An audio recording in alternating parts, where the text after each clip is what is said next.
Some of the biggest Republican donors, who collectively have contributed tens of millions of dollars to shape the presidential race, are tightening their purse strings out of frustration with their inability to boost their favored candidates, or to slow Donald Trump. Rather than continuing to write huge checks to support the cluster of establishment candidates jockeying to emerge as the leading alternative to Trump, a billionaire real estate showman roundly despised by the GOP elite, these donors have mostly retreated to the sidelines. They're re-watching anxiously, hoping that the field sorts itself out, according to interviews with a half-dozen major donors or their representatives. Story continued below.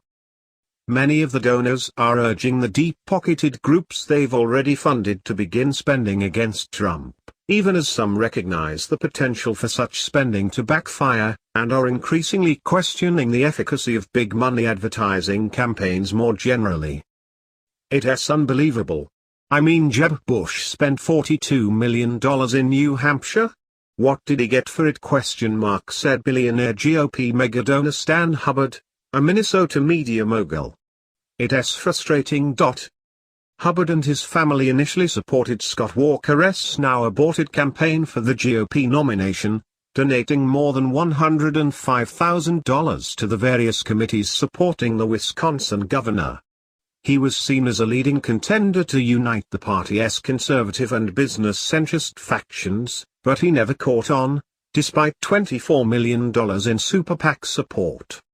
After Walker dropped out, the Hubbards played the GOP presidential field a bit, donating nearly $40,000 to committees supporting Bush, Marco Rubio, and Ben Carson, as well as the since-aborted campaigns of Carly Fiorina and Chris Christie. That's money down the drain, Hubbard told Politico, adding that his latest hope to take down Trump is John Kasich.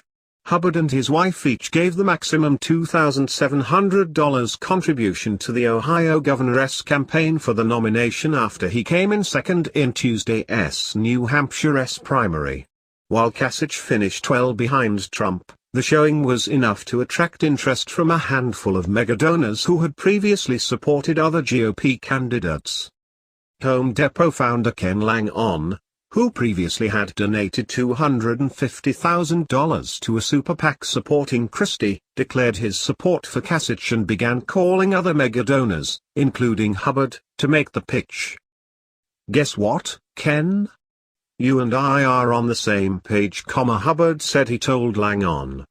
We just did the same thing?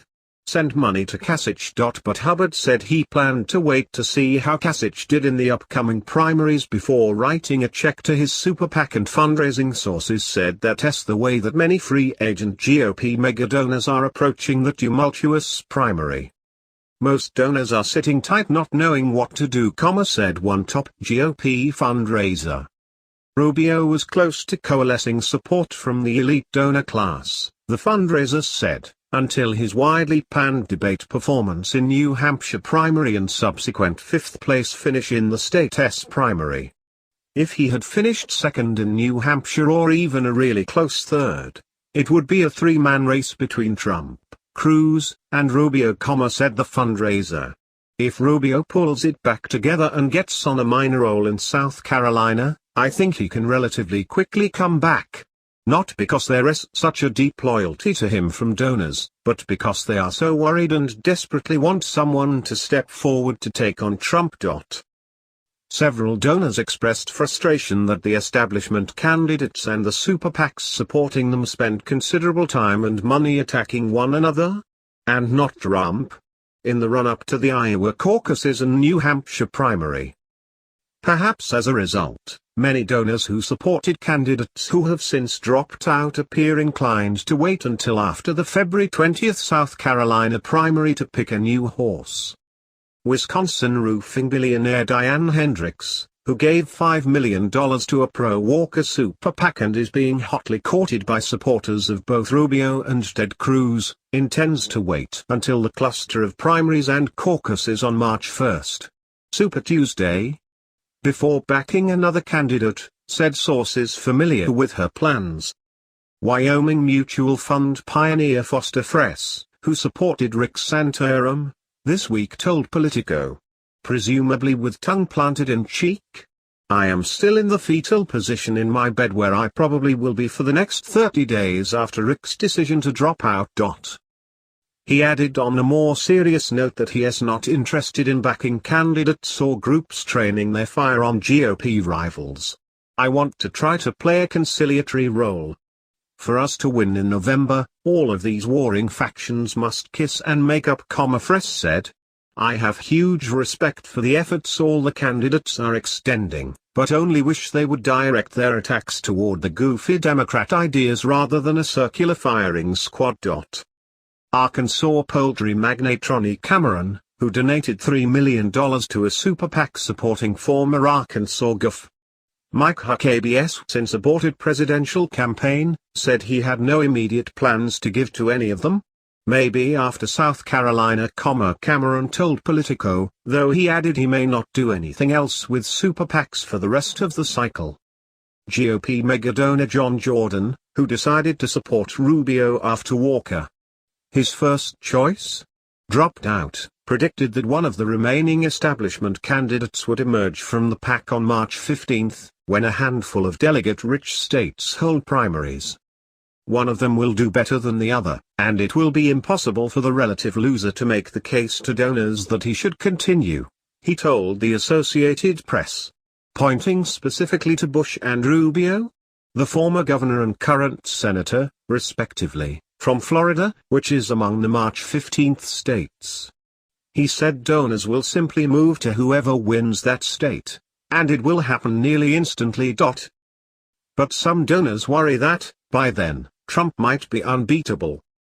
They're looking for one of the existing deep-pocketed outside groups to take action sooner to halt Trump's rise, with several donors specifically citing the political operation helmed by the billionaire industrialists Charles and David Koch.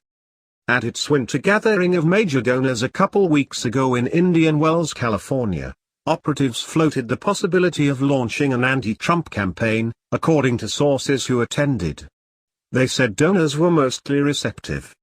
The Koch network, which intends to spend $889 million on policy and political advocacy in the run-up to the 2016 election, hasn't previously ventured aggressively into GOP primaries, and sources familiar with the network say there is an intensive debate about the timing and details of a possible anti-Trump campaign. The Minnesota megadonor Hubbard, who has donated hundreds of thousands to the Koch network over the years, including at least $50,000 last year, but did not attend the winter meeting, said he planned to call Koch operatives to make the case that they should intervene. It's time to start educating, he said. It's obvious that there is no way that we're going to be able to make Mexico pay for a wall and all this other nonsense. I don't think anybody's done an effective job of pointing that out. Hopefully, we'll have somebody like Americans for Prosperity and the Cox who will step up to the plate and do it, he said. But, he warned, there's a risk to it. It could help Trump. It helps him say the establishment is against me. They're out to get poor me. I am the victim.